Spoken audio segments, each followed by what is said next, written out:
Hello everybody, and welcome to Bash Course Quarantine, U.S. History.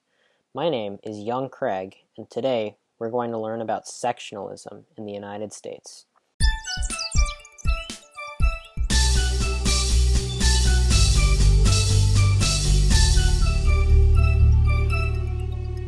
So, let's answer the question that you're probably asking yourself right now. What is sectionalism? In simple terms, it's the difference in opinion over certain matters, split generally based on geography. It's been a persistent problem in American history, often preventing speedy legislation. But when did it start? Well, it's always been present since the founding of the American colonies. The southern colonies were primarily based on plantations for cash crops, while the northern colonies were centered on subsistence agriculture and artisanship. Thus, the southern colonies implemented cheap labor systems to maximize their profits. This led to the prevalence of the slave labor system in the South, the root of most of the sectionalism in the coming centuries. The northern colonies, on the other hand, created a more economy and production-centric society. During the Revolutionary War, the North was generally in favor of independence, while the South was made up of many loyalists to the Crown. Now, let's jump forward a bit to the Constitutional Convention. After the delegates decided that Congress would be made up of two houses, came the debate over how to allocate representatives. This debate was over whether or not slaves should be counted in the allocation of representatives. The Northerners, being slave-free, obviously didn't think slaves should be counted, as they were technically property and it would give the Southern states unequal representation. However, from the Southerners' point of view, slaves made up a very large part of the population, in some states even a majority, and so, if they were not to be counted, the Southerners would be at the mercy of the Northern states. However, a compromise, the 3/5 compromise, was proposed and accepted, which counted each other person as 3/5 of a white person in terms of counting for representatives. While sectionalism may have been solved for a time, it quickly made a resurgence. As the population grew, more people migrated, often westward. The territories that were formed prohibited slaves, and often whenever a northern territory would apply for statehood, it would be paired with a southern slaveholding state, and vice versa, preserving the delicate balance between slave and free states.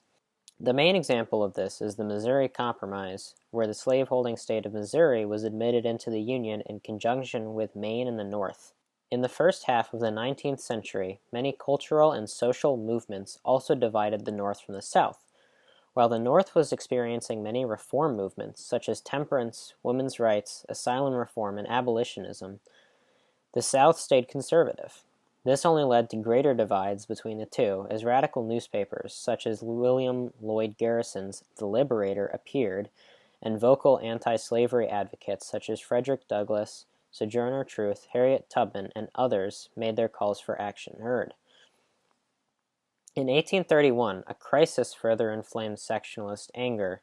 Nat Turner, a slave, led a rebellion that killed a few slave owners and was crushed violently in response by the Southerners. But let's get back to the western areas, because conflict returns after the Missouri Compromise. With lots of expansion, as well as the gold rush of 1849, California applies for statehood as a free state, as does New Mexico. The South is outraged. There is even talk of secession among the radicals. Foreshadowing anybody? However, Henry Clay jumps in to save the day, for now, with his Compromise of 1850. This agrees that California would be a free state, and in exchange, a new fugitive slave law was put into place. Additionally, the land left from the Mexican secession in 1848 would be split into Utah and New Mexico. Texas is paid for the loss of territory, and the slave trade is banned in Washington, D.C. One more thing. Those new territories' status as slave or free, that's to be decided not by Congress, but by popular sovereignty. This concept of self-determination would later cause tensions and even bloodshed. So, in 1854, the issue surfaces again with the passage of the Kansas-Nebraska Act. Whether Kansas-Nebraskans are slave or free is to be decided by popular sovereignty. Seems like a good idea. However, bitter fighting breaks out between pro- and anti-slavery forces, with so much violence that it comes to be known as Bleeding Kansas. Reinforcements come from all over the country to support each side in voting, especially Southerners from Missouri and Northerners from New England.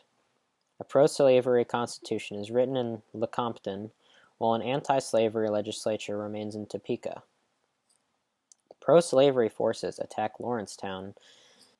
In response, John Brown commits the Pottawatomie Creek Massacre against a group of slave owners.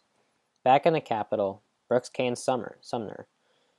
It's absolute mayhem, and Presidents Fillmore, then Pierce, then Buchanan do basically nothing to attempt to rein it in. In 1857, the Supreme Court enters the fray, enraging abolitionists by deciding in the Dred Scott v. Sanford case that slaves do not qualify as U.S. citizens. This is followed by John Brown's raid on Harper's Ferry in 1858, the same guy from Bleeding Kansas. Sure did like to raid places. This time, however, he didn't get so lucky. He was captured and hung. However, he did become a martyr for the anti-slavery cause. Also in 1858, a little-known Illinois trial lawyer, one Abraham Lincoln, made a name for himself by challenging Stephen Douglas for the Illinois Senate seat. 2 years later, he runs for president and wins. The South secedes and kicks off the Civil War. Check back with us later for our episode on the war and its aftermath. Thank you all for watching Bash Course Quarantined, U.S. History, and I'll see you next time. Stay out of school, kids.